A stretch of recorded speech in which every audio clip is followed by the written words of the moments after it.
భాగ్యనగరంలో మళ్లీ మత్తు ముఠాలు చెలరేగిపోతున్నాయి. పోలీసుల కళ్ళు గప్పి గంజాయి బ్యాచ్ చాప కింద నీరులా గంజాయిని అమ్ముకుంటోంది. ధూల్పేట గంజాయి రహితంగా మారిందని ఎక్సైజ్ పోలీసులు అంటున్నారు. కానీ ఎక్సైజ్ పోలీసులు చెబుతోన్న వాదనలో నిజమెంత? నిజంగానే గంజాయి రహితంగా ధూల్పేట మారిందా, లేక గంజాయి రహస్యంగా అమ్ముడవుతోందా? ఈ అంశంపై TV9 నిఘా పెట్టింది. ఈ నిఘాలో సంచలన విషయాలు వెలుగులోకి వచ్చాయి. దానికి సంబంధించిన బ్రేకింగే ఇప్పుడు మనం చూస్తున్నాము. ఎక్సైజ్ అధికారులు నిర్వహించిన ఆపరేషన్ ధూల్పేట ఫెయిల్ అయ్యింది. ఎక్సైజ్ దాడులు చేసిన మత్తు ముఠాలు తమ పని తాము కానిచ్చేస్తున్నాయి. TV9 నిఘాలో సంచలన విషయాలు బయటపడ్డాయి. ధూల్పేటలో 3 చోట్ల గుట్టు చప్పుడు కాకుండా గంజాయి విక్రయాలు జరుగుతున్నాయి. వాళ్ళు మంచి దొరుకుతాయా అరకులో అంటే కానీ అక్కడ నుండి ఇక్కడ మనం పోతావు ఎంత తెచ్చుకోవడం అదే కార్ అనుకుంటున్నాను. ఎంత తెచ్చుకుంటావు? 30,000 మాలని. 30,000 అంటే ఎన్ని రోజులు వస్తాయి? 5 కిలోలు అంటే 5 కిలోలు నీకు ఎన్ని రోజులు వస్తాయి? ఇంకా లేదన్నా 6 నెలలు వస్తుంది ఒక్కోళ్ళక. కార్లు కూడా చేస్తారుగా, కార్లలో వెతకడం అట్లా చెక్ పోస్టులు ఉంటాయి. ఇక దొరకనియొద్దు మనం వాళ్ళకి. ప్రతి ఒక్క కారు ఎక్కరానా మన నంబర్ వెళ్ళిపోతుంది అని పోలీసు వాళ్ళ దగ్గర పక్కా తెలుసు మన దగ్గర ఉందని అట్లా పట్టేస్తారు. అచ్చా, వీళ్ళతో వాళ్ళకి లింక్స్ ఉంటాము. పోలీసు వాళ్ళకి లింక్ ఉంటే ఆడ మనకు బలిపించుకుంటుంది. ఆడ మనం వేలు పెట్టి ఉంటాము. 2-3 చెక్ పోస్టులు దాటంగానే పట్టేస్తారు మనం. ఇలా బండి కలర్తో సహా చెప్తారా, బండి నంబరే కాదు. ఇది దుల్బట్టలు లాగు ఏం నచ్చాను, దమ్ కొడితే దమ్ నచ్చనేవి. ఒక్క జాయింట్ కొట్టావు? స్లిమ్ రిజ్లా చేసుకుంటా స్లిమ్ రిజ్లా చేసుకుని కొట్టేసి. నీకు మధ్యాహ్నం కొడితే నీకు మధ్యాహ్నం పూట అంత మంచిగా అనిపించాను. నువ్వు పడుకోవాలిగా? అర్థం కాలేనా? పడుకోవాలిగా? అడుక్కొని గిడుకుల్లో ఏం లేదన్న. నిద్ర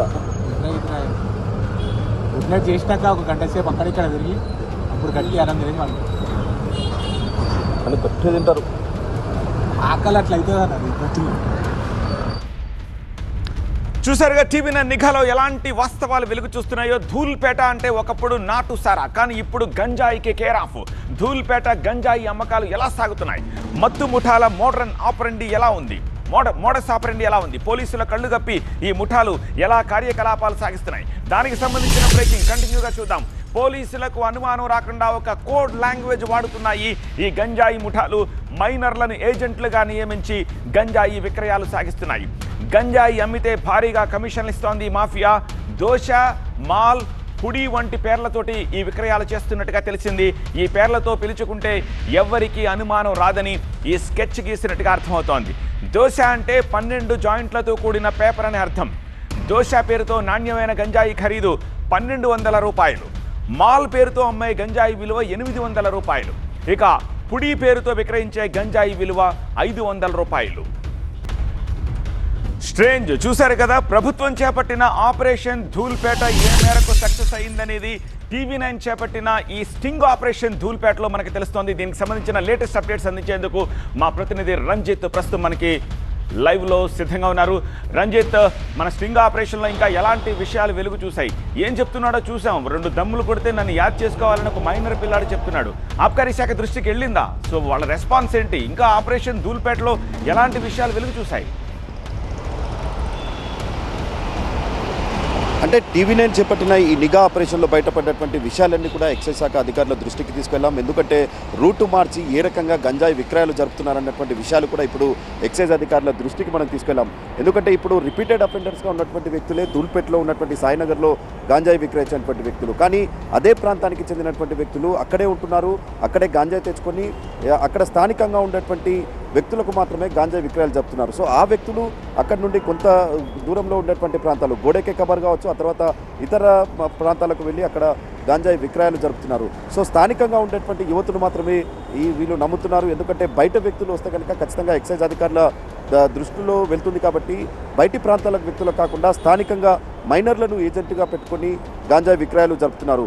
TV9 చేపట్టినటువంటి నిఘా ఆపరేషన్లు కూడా మైనర్లు ఏ రకంగా అక్కడ గంజాయి కొనుగోలు చేసి స్థానికంగా అక్కడికి వస్తున్నటువంటి వ్యక్తులకు ఏ రకంగా అమ్ముతున్నారన్నటువంటి విషయాలు కూడా బయటపడింది. పుడి కావచ్చు, ఆ తర్వాత దోశ, మాల్ అన్నటువంటి ఒక కోడ్ లాంగ్వేజ్తో ఈ గంజాయిలు విక్రయాలు జరుపుతున్నారు.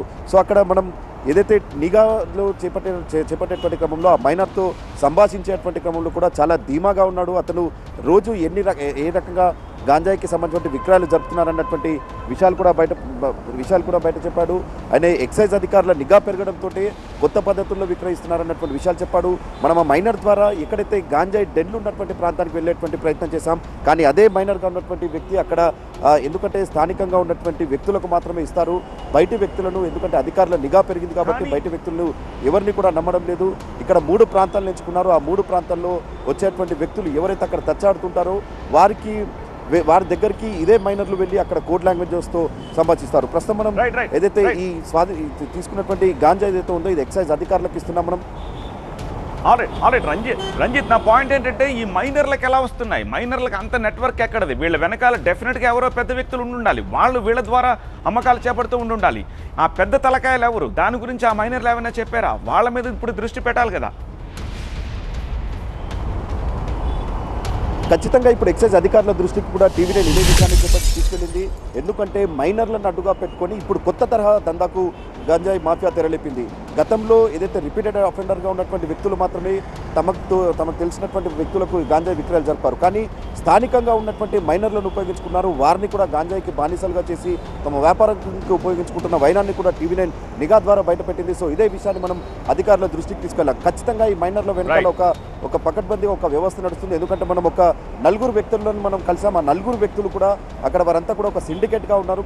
సో ఈ సిండికేట్కి ఉన్నటువంటి వ్యక్తులు ఎందుకంటే ధూల్పేట్లో అంగూరిబాయ్ కావచ్చు, ఆ తర్వాత రాజేష్ సింగ్ లాంటి కరుడు కట్టిన గాంజాయి పెడ్లర్లను అదుపులోకి తీసుకున్న తర్వాత ఈ మొత్తం ఎవరైతే ఆర్గనైజ్గా ఈ మొత్తం వ్యవహారాన్ని నడుపుతున్నారో సో అటువంటి వ్యక్తులే ఇప్పుడు కూడా ఇలాంటి మైనర్లను ఉపయోగించుకుంటున్నటువంటి పరిస్థితులు అయితే మనకు కనిపిస్తున్నాయి. కానీ అధికారులు దానిపైన దర్యాప్తు చేపట్టాలి. ఒక 4 వ్యక్తులు కలిసి ఒకే ప్రాంతాన్ని ఎంచుకొని అక్కడ గంజాయి విక్రయాలు జరుపుతున్నారు. గంజాయి కోసం వచ్చేటువంటి వ్యక్తుల్ని గుర్తించి వారి వద్దకు వెళ్ళి వారితో కోడ్ లాంగ్వేజ్లో మాట్లాడి వారికి గంజాయి అందిస్తున్నారంటే ఖచ్చితంగా వారిని ట్రైనప్ చేసి ఉండాలి.